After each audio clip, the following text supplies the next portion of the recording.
우리가 새생명 축제를 위해서 기도하면서 온 교우와 함께 이걸 놓고 기도하고 또 우리 자신도 이런 일에 같이 동참하며 우리의 마음을 이렇게 점검해 봅니다. 혼자서 우리가 사랑하는 가족들을 위해서 기도할 때 어떻게 하면 좋을까? 어떻게 하면 마음이 전달될까? 이런 고민들을 많이 하곤 하는데 이렇게 같이 새생명 축제라는 목표를 가지고 가다 보면 그러면 어떤 기한, 같이 해야 될 어떤 단계가 있어서 자연스럽게 한번 이런 기회를 덧입어서 얘기도 해보고 전도도 해볼 수 있는 이게 큰 은혜라고 싶습니다. 그래서 우리에게 이런 사소해 보이지만 아주 소중한 기회를 놓치지 않는 것이 참 중요하겠다고 싶고, 그럼에도 불구하고 소중한 기회임에도 불구하고 우리가 우리의 마음을 특별히 복음을 전하려고 하면 그런 마음속에 부담이 되는 것도 이것이 영적인 싸움이기 때문이기도 하고, 그리고 이것이 아주 소중하고 중요한 일이기 때문에 우리의 마음에 오는 이런 마음의 변화를 우리가 잘 마주하는 것이 중요하다라고 싶습니다. 대개의 경우 우리는 모든 것을 다 깨닫지는 못하지만 하나님이 보시기에 참 퍽 중요하다라고 싶은 그런 경우들을 그 사이사이에 통과하게 되지 않습니까? 저는 주로 어떻게 이때가 중요한 때인가 보다라는 것을 경험하게 믿음으로 구분하냐면 아주 힘들 경우, 방해가 많고 낙심되는 일이 많고 어려운 일이 많으면 이건 하나님께서 우리에게 허락하신 어떤 계획이 있는데 우리가 다 알지 못하더라도 그걸 방해하는 그런 것들이 많은 건가 보다. 우리 마음에 딱히 떠오르는 죄가 없고, 그리고 우리 딱히 마음속에 이건 주님이 기뻐하시는 일이 분명한데도 불구하고 어렵다면 이거는 하나님이 기뻐하시는 일이기 때문에 우리가 알지 못하는 방해가 있는 건가 보다. 오히려 이렇게 마음을 다잡고 기도하는 것이 훨씬 더 좋은 결과와 지나고 난 다음에는 이 일을 하나님께서 하셨구나라는 것을 깨닫게 되더라고요. 그 중요한 사인으로서 저는 두려움이 있다고 싶습니다. 두려움에는 여러 종류가 있어요. 그래서 두려움이 꼭 나쁜 역할을 하는 것만은 아닙니다. 긍정적인 역할도 합니다. 위험을 감지하기도 해서 피하기도 합니다. 저희가 위험에 이런 기본적이고 본능적인 사인은 두려움이죠, 두려움. 그래서 저렇게 하면 안 될 것 같다. 저곳에 가면 안 될 것 같다. 내가 일을 하면 안 되겠다. 이런 것들을 두려움의 비슷한 종류로 우리가 알지요. 하지만 그 두려움 자체를 가만히 보고 그 영향력 아래에 오랫동안 머무는 것은 어떤 경우라도 좋은 것은 아닐 것 같습니다. 긍정적인 역할을 하더라도 그럼에도 불구하고 이걸 어떻게 벗어나고 극복할 수 있는지가 바른 방향이 되지 않겠습니까? 오히려 그래서 두려워하는 것들을 마주보고 내가 무엇을 두려워하는지를 잘 살피고, 그래서 그런 일들에 우리가 주의해야 될 것들을 알아가는 것이 우리 믿음이, 우리 삶이 성장하고 성숙하는 아주 중요한 단계들이 전 될 거라고 싶습니다. 그게 믿음의 도전이 되는 것이죠. 오늘 이 짧지만 바울이 디모데에게 해주었던 이 권면을 통해서 우리가 우리 마음을 좀 살펴보고, 특별히 새생명 축제와 혹은 우리 삶의 중요한 어떤 전환점에서 우리가 좋은 바로미터로 눈금으로 살필 수 있는 것을 찾게 되는데, 그 첫 번째가 두려운 마음이 하나님께로부터 온 것이 아니라는 사실 자체를 우리가 좀 붙잡고 싶습니다. 오늘 7절 말씀 상반절을 보면 이렇게 나와 있습니다. 하나님께서는 우리에게 비겁함의 영을 주신 것이 아니라, 개역 개정 성경에 두려움이라고 나와 있는데 세번역 성경에는 이것을 비겁함이라고 번역을 했고, 저는 양쪽 다 가능한데 비겁함이 갖고 있는 특별한 어떤 어감도 있고, 또 두려움이라고 이야기했을 때 갖게 되는 일반적인 우리가 마주하게 되는 도전들도 있어서 둘 다 저는 괜찮은 것 같아요, 번역이. 하지만 개역 개정 성경에 나와 있는 두려움의 영이라는 표현과 이 세번역 성경의 비겁함의 영이라고 나와 있는 표현이 둘 다 가능한 이유가 그리스어로 원어로 이것을 두려움이라는 단어를 찾아보면 포버스라는 단어와 데일리아라는 단어로 두 개가 나눠지는데, 우리나라 말로는 둘 다 두려움이라고 번역이 가능합니다. 근데 우리가 어떤 무슨 포비아, 그래서 뭐에 대해서 두려워하는 거 아니냐. 그래서 이런 포버스라는 단어가 두려움을 통칭해서 긍정적일 때나 부정적인 의미일 때나 두려움. 그래서 심지어 포버스 이런 것들은 어떤 경외, 하나님을 두려워할 때 그런 포버스 이렇게 단어를 쓰기도 합니다. 긍정적인 것도 있고 부정적인 것도 있고. 근데 오늘 본문에서 쓰인 이 두려움의 그리스어는 데일리아라는 단어를 썼는데 이건 거의 부정적인 단어 의미로만 쓰여요. 그래서 비겁함이라고 하는 이런 표현처럼 소심함 혹은 도덕적인 비겁함, 비겁성 이런 거를 뜻할 때 데일리아라는 단어만 사용합니다. 그리고 너희들에게 주신 것은 이 데일리아가 아니야 라고 이야기하는 것이죠. 마음을 잘 구분해봐. 너희들 마음의 그 두려움이 포보스인지 데일리아인지. 하나님을 두려워하기 때문에 혹은 우리가 오랫동안 경험이 있기 때문에 혹은 우리가 간절히 원하는 목표와 영적인 수준과 하나님께서 이 일을 기뻐하신다는 것을 알기 때문에 지키려고 하는데 내가 너무 연약해, 어려워 이렇게 느껴지는 두려움도 있겠죠. 이것인지 아니면 내가 뭘 피하려고 하는지 외면하려고 하는지 그게 좋고 그 일이 꼭 필요하다는 것을 알면서도 그래 좀 다음에 물론 그것이 어떤 상황에 있어서 평가의 중요한 기준도 또 그런 평가 기준 중에 하나가 될 수도 있지만 하지만 우리가 마음속에 중요한 바로미터로 눈금으로 잘 살펴봐야 하는 것이죠. 그래서 내 마음속에 있는 이 두려움이 내가 직면해야 할 데일리아라면 그러면 그 자체로 얼른 알아차리는 게 중요하고 그리고 이걸 얼마나 빨리 알아차리느냐가 영적 성숙의 수준이 되는 거예요. 그리고 영적으로 자라나는 중요한 단계가 되는 거예요. 얼마나 빨리 알아차리느냐. 대부분 왜 이러지? 왜 이렇게 피하고 싶지? 왜 이렇게 두렵지? 왜 이렇게 외면하고 싶지가 바로 보자마자 이렇게 오래되는 알아차리는 경우들은 굉장히 사실은 이제 성숙하고 그래 내가 이런 연약한 면이 있지. 그래서 내가 이런 걸 의지적으로도 해야 돼 나가는 경우도 있지만 대부분은 그것 자체도 외면하고 그냥 도망가 버리거든요. 외면하고 싶지 않거든요. 어린 아이들이요. 어려운 일, 부담되는 일, 주사 맞자고 하면 제일 먼저 하는 일이 우는 거잖아요.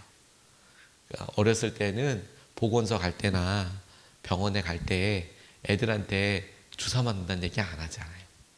애들이 경악을 하고 슬퍼하죠. 따끔하고 또 심지어 아플 수는 있지만 아이한테 주사 맞는 것이 꼭 필요하지 않습니까? 건강을 위해서. 그래서 여러분 우리가 성인이 됐다고 해서 주사 맞는 게 너무 기뻐 이러는 사람은 저 많이 못 봤어요. 어른이 되고 자녀들이 다 컸는데도 여전히 주사 받는 이렇게 갖고 오고 그러면 두렵죠. 부담되죠. 저도 이렇게 병원에 입원해서 보면 꼭 체열하고 이럴 때 보면 두꺼운 바늘 갖고 와서 이렇게 앞에서 막 이렇게 보여주잖아요. 저 아직도 바늘을 못 봐요. 이거 꼽을 때 부담돼가지고. 하지만 울거나 도망가지는 않습니다. 그게 필요하다는 것을 아니까요. 그건 여러분 우리가 여러 번 경험해 봤기 때문이고 또 그게 꼭 필요하다, 과정상 필요하다는 것을 알기 때문에 그걸 좋아하거나 그게 두렵지 않은 게 아닌데 넘어설 수 있는 힘이 생긴 것이죠. 하지만 여러분 우리 아이들이 이렇게 보면 자신이 어떤 숙제 검사를 선생님 앞에서 해야 될 때나 부담되죠. 잘했으면 기쁘지만 안 했으면 엄청 부담되죠. 부모가 해놓으라고 했던 것들을 이제 보여줘야 될 때나 잘했으면 기쁘죠. 안 했으면 두렵죠. 아이들은 드러나지만 여러분 나이가 들면 어느 순간에 우리가 굳이 내가 못하는 모습 보일 필요 있나? 안 하죠. 마주하지 않아요. 마주하지 않고 외면해버리기 쉽습니다. 그러면 결국에 그걸 피하다 보면 새롭게 배울 수 있는 기회도 싹 다 없어지고 우리 마음이 영적으로 성숙할 수 있는 길도 사실은 마주하기가 쉽지 않아요.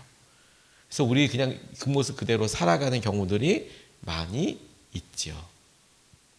저는 우리 삶에 주님께서 성장과 성숙을 계속하게 하신다고 싶고, 실제로 우리가 그러면 아무 두려움이 없어지느냐? 그게 아니고요.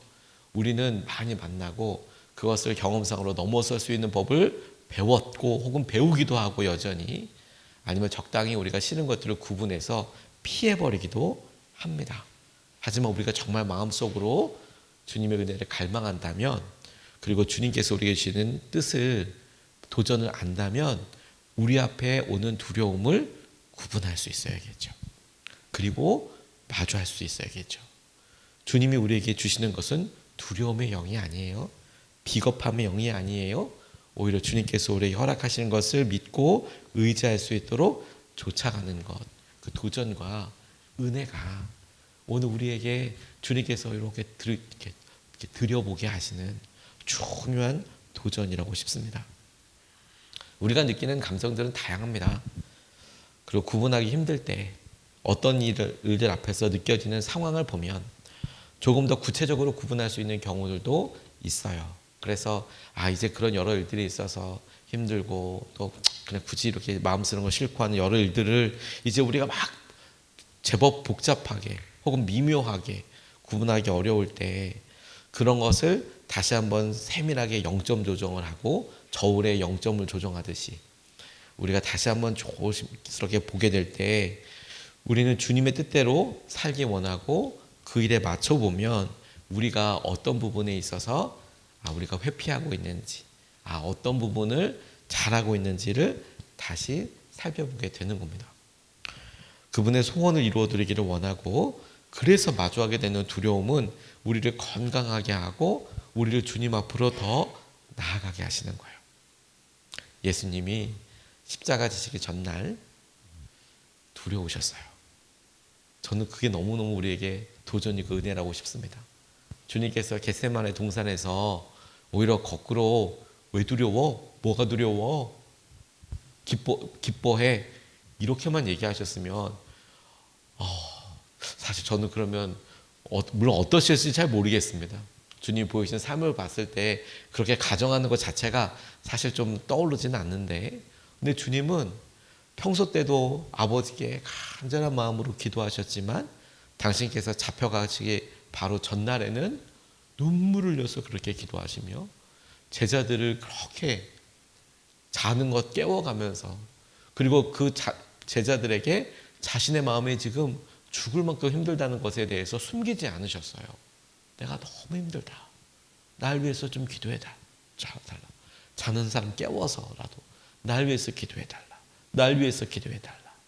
그리고 주님께서 그런 경험들을 이후에 마침내 기도로 도달하게 된 그 너머를 보면 다 이제 때가 됐다. 일어나서 가자. 주님의 마음이 준비되었던 것이죠. 두려움이, 주님도 두려우셨지만 그 극복하는 것을 통해서 십자가 앞에 설 수 있게 되는 거구나. 우리도 주님이 원하시는 뜻을 따라 그 앞에 이렇게 서보면 그 일로 인하여서 우리가 깨달아지게 되는 은혜가 있을 뿐만 아니라 딱 그 감각으로, 그 영적인 딱 감각을 회복하면서 이제 보는 거죠.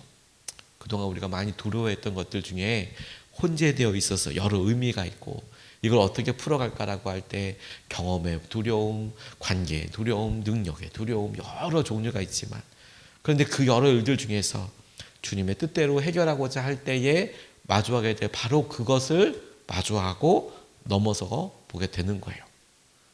새생명 축제는 우리에게 주님의 이 마음을 불러일으키고 이 감각을 일깨우며 주님께서 이것을 넘어서게 하시는 축복의 통로가 되게 하십니다. 우리 그 은혜를 같이 붙잡으면 좋겠습니다. 두 번째 같이 붙잡고 싶은 것은 성령님이 이미 준비하고 계신다라는 사실을 우리가 의지하고 싶습니다. 두려움에 마주해야 합니다. 왜? 두려움은 하나님께로부터 온 게 아니니까 잘 구분해서 하나님께로부터 온 이게 왜 내가 두렵지? 이 사인을 중요한 눈금으로, 중요한 바로미터로 탁 삼는다. 내가 뭔가 긴장해야 될 때구나, 뭔가 깨달아야 될 때구나 라고 붙잡는 게 하나. 두 번째, 그런 상황에서 성령님께서 이미 다 준비하고 계신다라는 사실입니다. 7절 말씀 하반절, 7절 말씀 다시 보면 하나님께서는 우리에게 비겁함의 영을 주신 것이 아니라 능력과 사랑과 절제의 영을 주셨습니다. 자, 비겁함에 대해서 우리가 이렇게 주목했는데, 근데 그 문장을 다시 풀어보면 비겁함의 영이라고 표현되어 있어요. 그리고 비겁함의 영과 대조되어서 능력, 사랑, 절제의 영이라고 나와 있습니다. 그리고 영이라는 단어는 푸뉴마라는 단어를 사용합니다.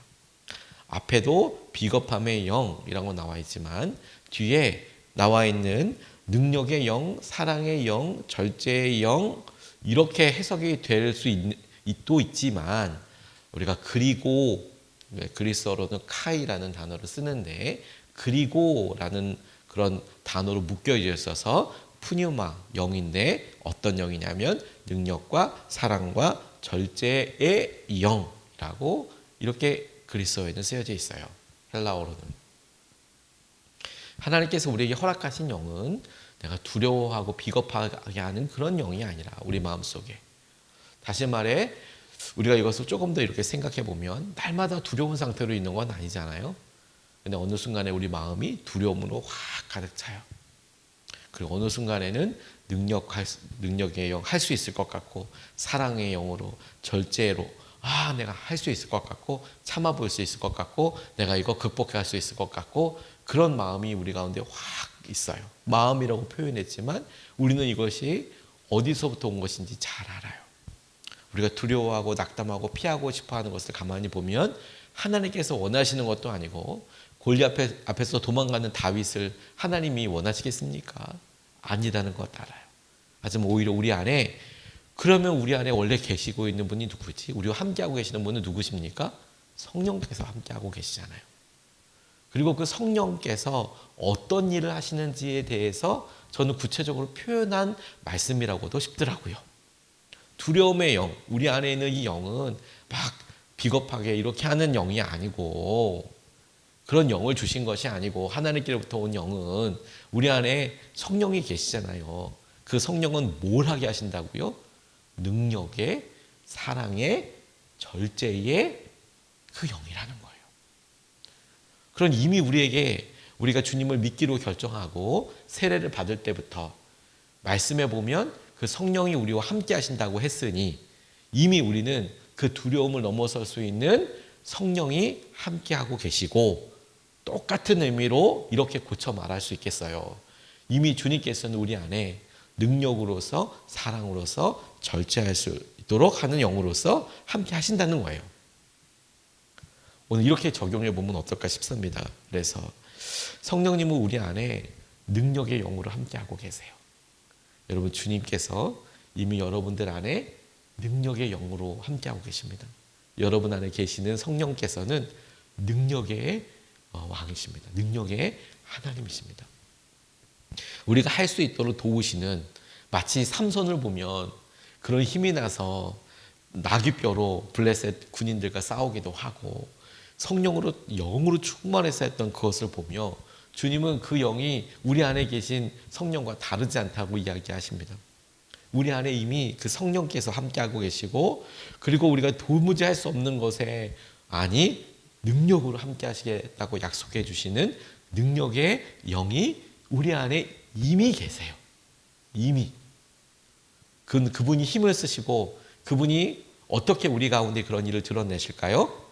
우리가 주도해 가는 게 아니고요. 성령께서, 우리가 우리의 왕자와 우리의 결정권을 내려놓고 성령께서 우리의 삶을 주도하실 수 있을 때 우리는 능력으로 역사하시는 성령의 놀라운 역사하심을 보게 될 거예요. 그게 성령의 충만하심이고 그게 성령의 능력이 될 겁니다. 또한 주님은 사랑하도록 하시는 영으로 함께하고 계세요. 어떡하나 이 사람을, 혹은 내가 어떻게 이 관계를 풀어나갈 수 있을까? 내가 참을 수 있을까? 용서할 수 있을까? 할 수 있어요.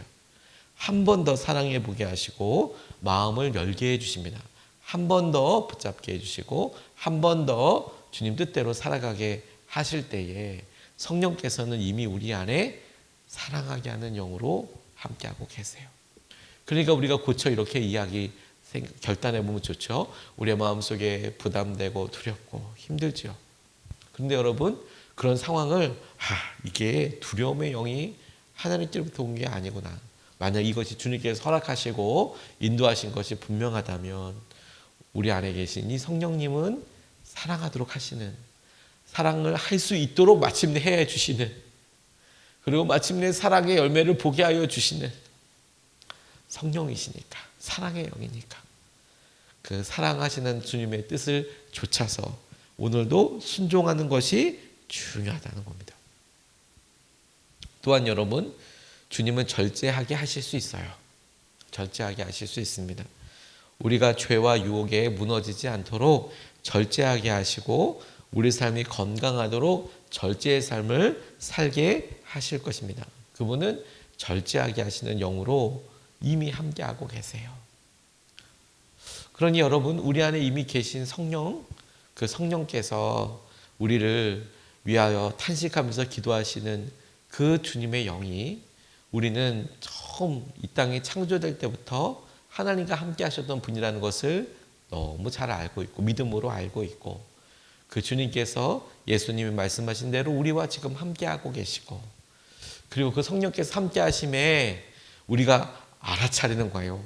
두렵다면, 비겁한 그런 마음, 소심한 이런 마음에 구분하는 거죠. 내가 주님 뜻대로 살려고 하는데 이런 마음이 든다면 이거 주님께서 우리에게 주시는 마음 아니구나. 알아차릴 수 있는 중요한 시금석이 될 뿐만 아니라 오히려 내가 그런 마음 앞에서 주님께서 능력으로 역사하시지. 주님께서 마침내 사랑하게 하시지. 주님께서는 이것을 절제하고 참아내게 하시지. 그리고 그 일이 가능하도록 우리는 우리에게 이미 함께 하시는 주님이 우리를 주도해 나가실 수 있도록, 우리의 왕이 되실 수 있도록 그분께 온전히 순종하고 나아가는 겁니다. 복음의 아주 중요한 통로가 되었던 조나단 에드워드라는 분이 경건한 삶을 살도록 그렇게 노력하고, 그리고 평생 일기를 이렇게 쓰고 하셨던 분이 일기를 보면 이런 내용이 있습니다. 본인이 실패와 좌절을 일기에 이렇게 많이 기록해 놨어요. 다른 사람들이 보기에는 정말 성령 충만하고 그런 사람인데, 그의 일기에 보면 자기의 솔직한 실패감, 좌절, 이런 일들이 이제 일기에 이렇게 쓰여져 있어요. 자신의 승리가 노력의 결과가 아닌 성령의 도우심이라는 사실을 강조하면서 이렇게 표현하고 있습니다. 이런 구절이 나와요. 내가 경험을 통해 성령의 역사 없이는 내가 결심하고 행동하는 것에 아무런 열매가 없으며 아무런 선한 결과를 가져오지 못한다는 것을 알고 있다. 하나님의 은혜를 의지하지 않고 내 결심만으로 아무런 목적도 이룰 수가 없다. 그가 많은 사람들에게 복음을 전하고 엄청난 부흥의 통로가 되었고, 그리고 그의 자손들이 믿음의 사람 조나단 에드워드로부터 시작해서 좋은 일화들이 이 가문에 많거든요. 수없이 많은 사람들이 아주 유력한 사람이 되고, 그리고 그 사람의 그 가문이 어떻게 복받는지 다 알고 사람들한테 예화로 등장할 만한 사람인데, 하나님의 은혜를 덧입는다. 하나님의 은혜로 입는다. 그게 여러분, 하나님의 은혜를 덧입겠다라고 결정하는 것이 성령께서 우리 가운데 주도하시도록, 그래, 성령님 오늘도 우리를 이끌어 주시고 주도해 주십시오. 이끌어 가십시오. 사람을 만날 때 하나님께서 우리 가운데 하게 하실 때 우리가 그것을 마주하고 기도하며 주님의 은혜를 오늘 마음으로, 삶으로 경험하게 되는 저와 여러분 되시기를 주님의 이름으로 축복합니다.